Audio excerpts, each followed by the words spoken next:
Acura is precision crafted performance. We are the performance division of Honda, and we've been on a resurgence to rebuild the brand. And we started with the NSX, and we got heavily into the motorsport business. The next step is to bring back some of the performance variants that we've had in the lineup, which is the Type S. The TLX, the new MDX, they'll both come with a Type S variant. So the question is, what is the Type S?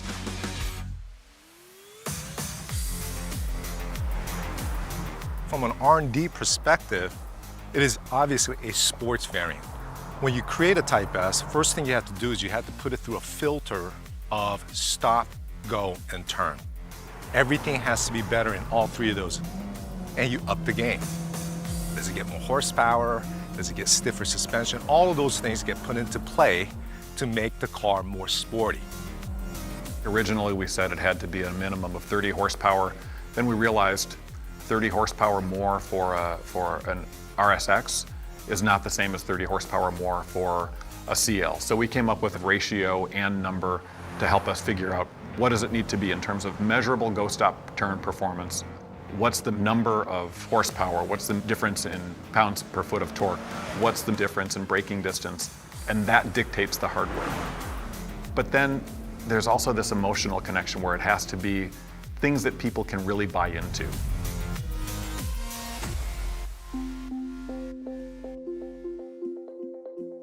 Type S. It has its history back in Japan on the first Type S NSX back in '97. Unfortunately, that car never made it to the States. It stayed in Japan, but that's where the Type S logo and brand variant starts to come into play. Yeah, of course, we were completely aware of the Type S NSX. We knew what it was, we knew what the formula was for that, and we talked to the R&D team about that. We used it as a reference point because we wanted to understand how do the engineers at Honda Motor recognize the difference between Type R and Type S. Type S was never meant to be the same as Type R. It was meant to balance ride comfort with that handling. So you still had all the creature comforts, you could still have leather, you could still have all of the things that you loved about your Acura, but with more performance, more acceleration, more braking, better handling. So still maintaining go-stop turn performance at a better level than the standard cars, but without the compromises you have to make to get that Type R peak performance. In the end, we made our own decisions about what Type S would be for North America, which was the heart of the market. So the Type S is a sports variant that brings in the best of both worlds, the sporty aspects, as well as not losing the civility of driving a vehicle every day. So we decided to bring the Type S into the North American market. Did we go and just copy what the NSX Type S was about? To tell you the truth, no. We started with a program and a secret car called the ACR. As the 98 Accord Coupe was coming to the launch phase, there were a number of us who were thinking, we wanted to do more.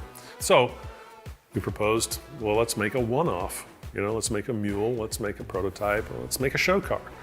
And so we decided to do that and got permission and get a little bit of budget and went way over budget in the end. But we made a car that looked even more aggressive and more sporty and had the performance to match.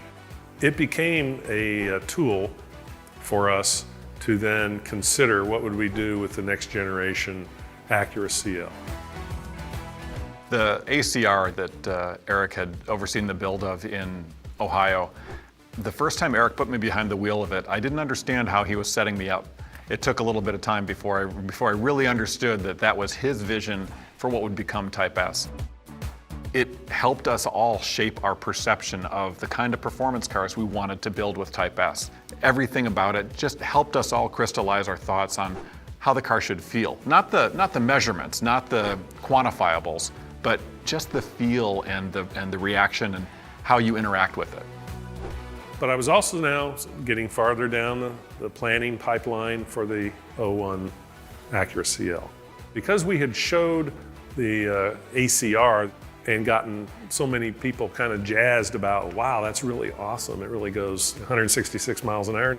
we'll take some of that goodness and we'll bake it into the CL.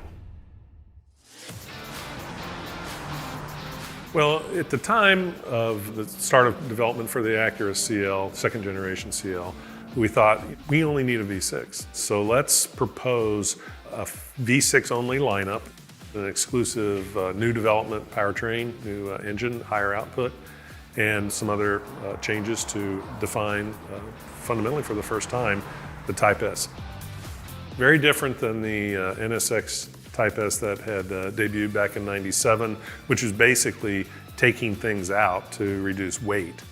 This time we were going to add more power and torque and tighten up the suspension and steering and so on to make it feel sportier. The sedan and the coupe in base trim were different in their own rights in terms of their dynamic tuning. But if you stand back far enough, you can say, they were appealing to the masses. Softer than what some of us want. So when we found that we had been successful with introducing the Type S CL with a much firmer, direct kind of dynamic response, and we found that there are customers that appeal to that, we theorized that the sedan could benefit from that too. There's more sedan customers than there are coupe customers, and the sedan customers were also saying, give me a little more sport.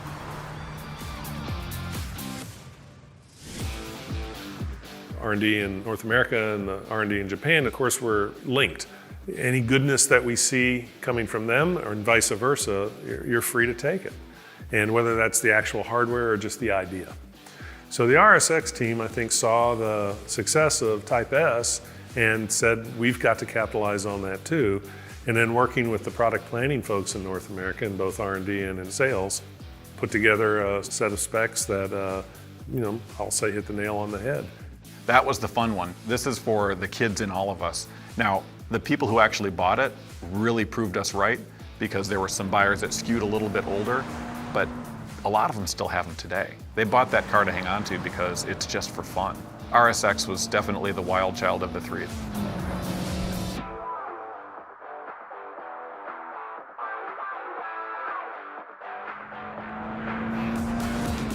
The '07 TL Type S. We started with a non-Type S, a mono grade, one engine, the carryover Type S engine at 260 horsepower, which was great. We had been able to make some improvements from the CL Type S to the '04 TL base. But we really wanted to do another Type S, so we had this 3.5 liter version of the engine with more torque and horsepower. The torque's the real problem when it comes to torque steer. It was still front wheel drive at this point, and we were quite challenged. We applied everything that we had done through research phases, and our know-how was poured into that car to make it a good car. We did the best we could, and we pushed it up to 286 horsepower. And I think since then, time has marched on, and we see that, we can go even farther, and we have. So Type S, where is it today? Obviously, we've built our heritage over the years. And today's Type S, like in this TLX, is gone through the same filter as the previous generation of stop, go, turn. It completes itself as a best of both worlds in terms of performance and amenities, but best of worlds based on today's world. The old saying of opportunity is where experience and good fortune meet. It's a little bit of that story. When we looked at the launch cadence, when we looked at the models that we could build Type S's from, we had to start with TLX. Having a performance sedan, which is where Acura came from, had to be the first shot out of the gate.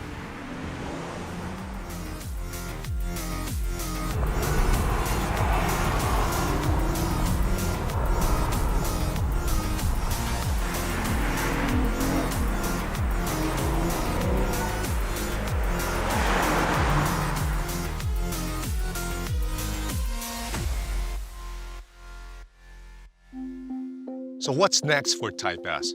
It's in our cars. Obviously, the next step is to bring them into our SUV. Which SUV? The best-selling three-row premium SUV of all time, the MDX. Could we build an SUV with 3 rows that would live up to the Type S promise? And once we realized that we could, there was no other way to go. It was the right thing to do. Being able to add a Type S to that just adds a whole new dimension to it. We couldn't do that until now because we didn't necessarily have the hardware. Now we've got the engine for it. Now we've got the suspension for it. We've got the chassis that will live up to that. Now that we can do all those things, we're doing it right. And that's what's exciting about the MDX Type S.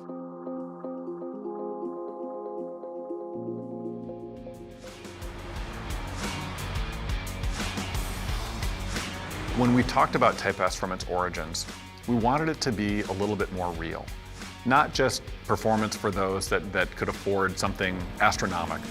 And we also wanted it to be homegrown.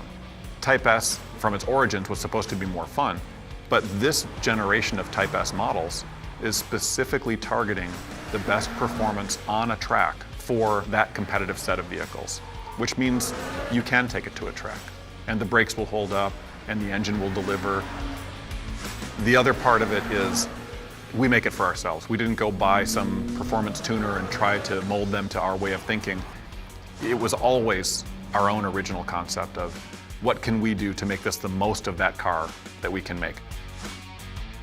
Those are the things that I think make Type S special.